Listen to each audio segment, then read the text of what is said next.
So, folks, I gave a warning for intense content that was a joke warning on the Douglas Murray video. This one is a real one.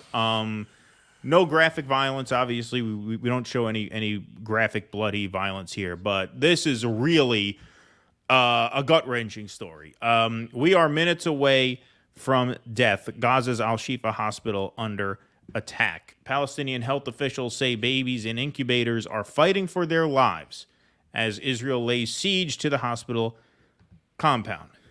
Israel's military has brought the war to the front gates of Al Shifa Hospital, Gaza's biggest hospital complex, where thousands of injured and displaced people are trapped amid ferocious bombardment. The rally that I was at in Troy a couple weeks ago, I showed a video of a man who lost 16 family members, and he had several more in critical care at this very hospital. We are minutes away from imminent death, Mohammed Abu Salmaya, Al Shifa Hospital's director, told Al Jazeera from inside the besieged facility on Saturday, where operations had to be suspended after it ran out of power and fuel. Abu Salmaya said, Al Shifa's buildings are being targeted, and any person moving within the hospital compound is being attacked by Israeli snipers. One member of a medical crew who tried to reach the incubator to lend a helping hand to the babies born inside was shot and killed, he said. We lost a baby in the incubator. We also lost a young man in the intensive care unit.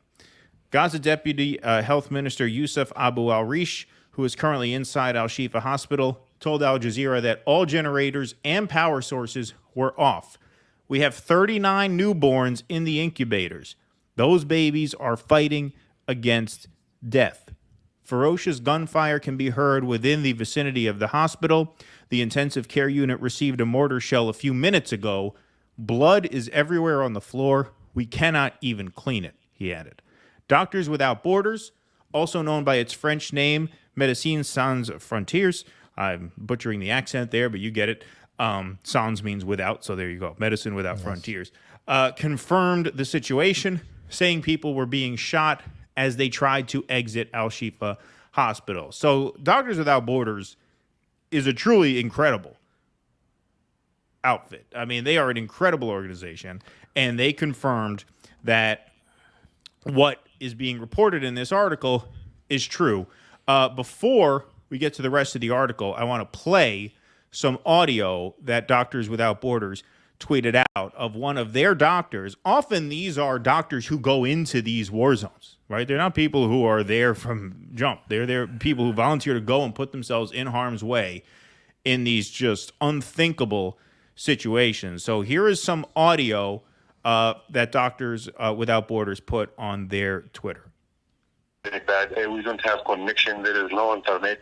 Sometimes we have some that is on the call phone. We're on the fourth floor, and also there's a sniper who attacked 4 patients from the inside the hospital. One of them has the gunshot directly in his neck, and he has a quadriplegia, and the other one he has a gunshot in the abdomen. Some of the people which actually go outside the hospital, they want to go to the south, they bomb them also. They bomb the family from the Shifa hospital today in the morning. There is no electricity actually, there is no water, there is no food. So our team is exhausted. We have 2 neonate patients die actually because the incubator it's not working because there is no electricity. Also, we have adult patient in the ICU. He died because the ventilator is shut down because there is no electricity. We can see actually the smoke around the hospital. They hit everything around the hospital, and they hit the hospital many times. Situation, as I said before, very, very bad. We nearly sure that we are alone now.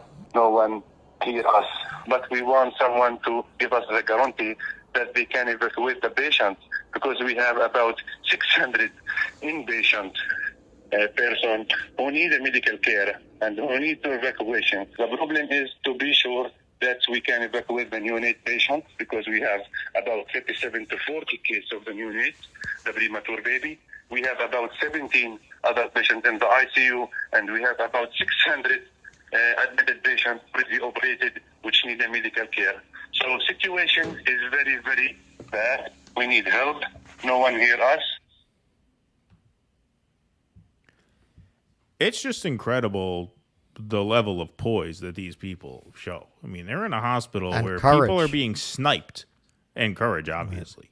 People are being sniped, shot for moving within the hospital. And here's this doctor saying, we're here for the patients. We are here for the patients. We need to get to evacuate these patients. These doctors are on the job. They are just absolutely incredible. But this is absolutely demonic. Yes, Cheeto, Netanyahu is demonic. Absolutely. Absolutely. Norm Finkelstein calls them satanic. You know, you say tomato, I say tomato. You get the point. It's absolutely sickening. Absolutely vile.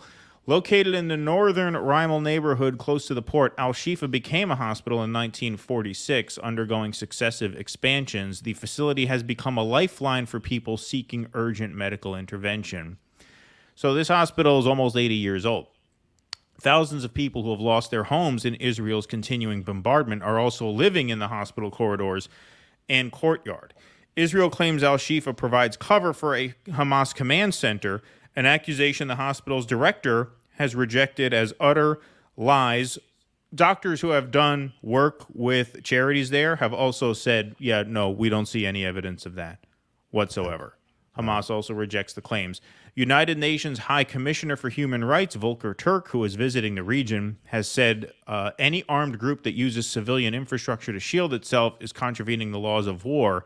However, he added, but such conduct by Palestinian armed groups does not absolve Israel of its obligation to ensure that civilians are spared. Failure to do so is also in contravention of the laws of war, with devastating impact on civilians. So what they're saying is, even if what you're saying is true, that does not give you a license to kill everyone at the hospital. Right. This is why you have, if you are Israel, you have ground forces. You have access to the most sophisticated intelligence services in the world, ours, which, of course, we, as the United States, would make usable for them in these circumstances. There is obviously, I mean, this is the most obvious fucking thing in the world.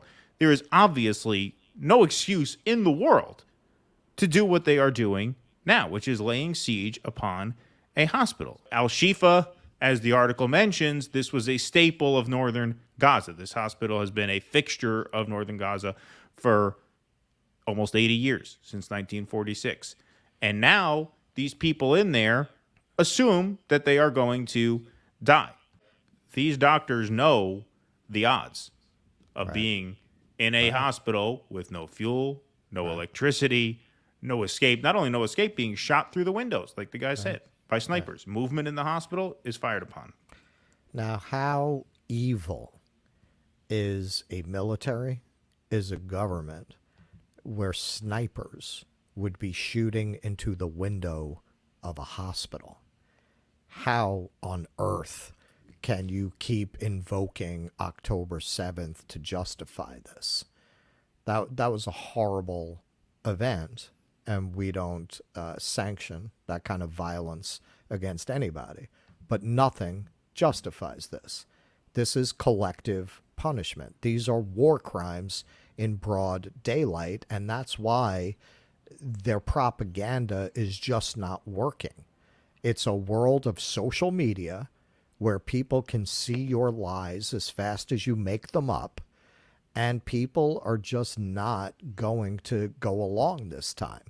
And that is really something that Israel has had a blank check for so long, that they're just not accounting for what the consequences of that are going to be.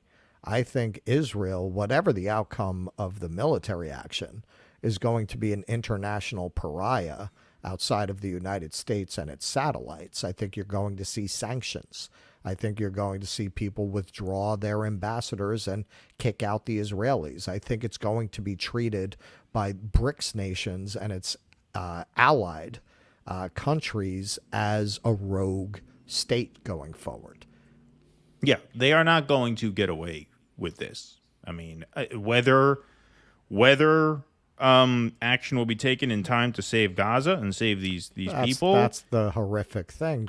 Even covering this story, it feels so helpless. Exactly. But, whether or not there's enough time for Gaza remains a question. At the beginning of this, on October 7th, our first show after that, I said it's a foregone conclusion that Gaza will be no more and that the Palestinian people will be no more. I was extremely pessimistic about it. I'm still pessimistic about it, obviously. How can you not be? But given the overwhelming global response to this, I'm a little less pessimistic that this is an extinction level event for Gaza. A little less. Again, what can you say? But what I can say for certain now, especially given Gen Z's response to this, is that this will not be forgiven, nor will it be forgotten. Israel will, down the road, I guarantee you, pay for this. Pay for this. And not the way that they make people pay for this, by carpet bombing and murdering. That's not what I'm saying. We're not terrorists, okay? We don't advocate doing that to people. But they will be a pariah on the world stage in very, very short time. Very short time.